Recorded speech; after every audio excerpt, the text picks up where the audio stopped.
ABM/ABX is an account tiering and prioritization strategy. It's not a go-to-market motion. I hate when I agree with him, but he nailed it. Okay, if I were to give my hot take on all things ABM, it would go something like this. The way in which the majority of organizations view ABM does not exist. It's also why the idea of an agency that does nothing but ABM kind of scares me. ABM is simply a way of segmenting your target market and giving special attention to high-value accounts. If you didn't give them that special attention, it would just be called marketing. Nobody's really reinventing the wheel here. ABM is about focusing certain efforts on the accounts that matter most. It is, in fact, a strategy for tiering and prioritization. Nothing more, nothing less. It's not a rare occurrence where a cybersecurity vendor, for example, comes to me and says that they're wanting to do ABM. Okay, fine. But my next question to them is always this: why?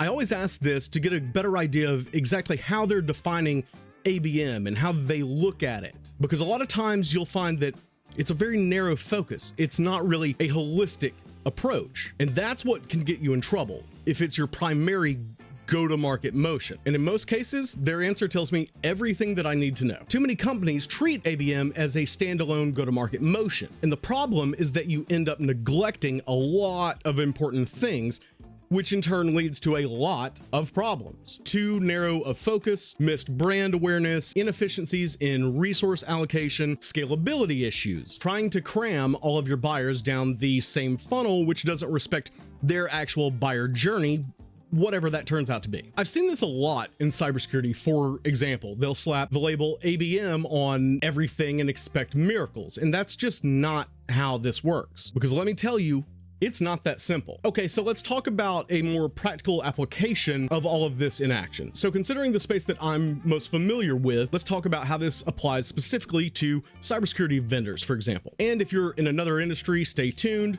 This might apply to you as well. So if you're targeting CISOs, Chief Information Security Officers, for example, it's crucial to understand that not all CISOs are created equal. They come in all shapes and sizes, which is completely dependent on the types of organizations that they serve, right? A CISO at a Fortune 500 company, for example, has vastly different challenges and priorities and resources compared to a CISO at a mid-sized startup. And in some cases, at startups and really small organizations, there is no CISO, but there's still an opportunity there. The person just making the buying decisions is just called something else. So now, let's say that you're treating ABM as your primary go-to-market motion.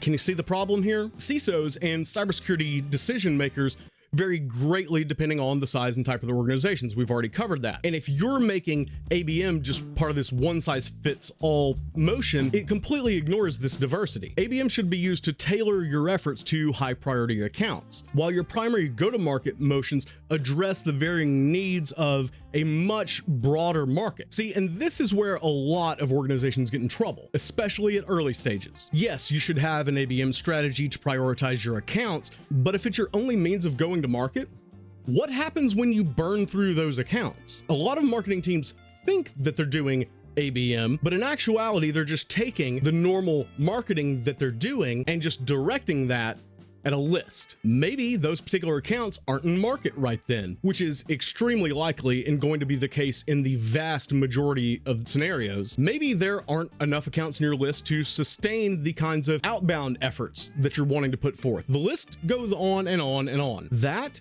is bad marketing and completely defeats the purpose of what ABM actually is. Now, of course, by nature, it focuses on a specific set of accounts. Yes, we've already been through that. I get it.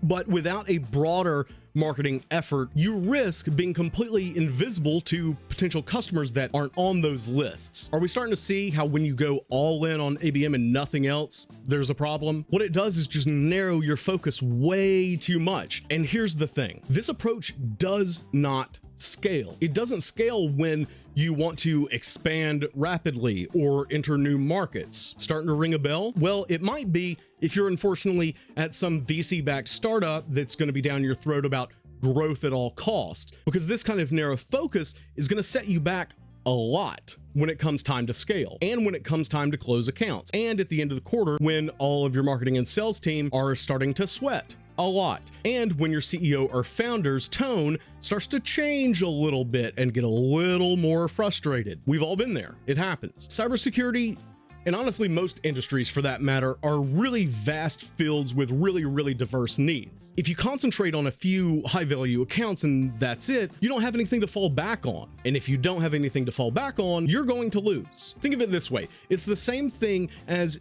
a vendor thinking that trade shows are going to completely sustain them. I've seen this before. They sink their entire budget into expensive booth displays, expensive dinners, scanning badges, and throwing everybody in an automated email sequence, and that's it. That's their entire go-to-market motion. Imagine thinking that your pipeline is going to be just bursting at the seams just because you dropped a fortune on a booth at conventions. So what should you be doing instead? Just like everyone tells you to do with your portfolio, you should diversify. Any kind of go-to-market motion that is not complemented by several different strategies that come together for a holistic approach to what is known collectively as go-to-market. If you're not doing those things, and if you're just going down one very narrow lane, it's time to zoom out.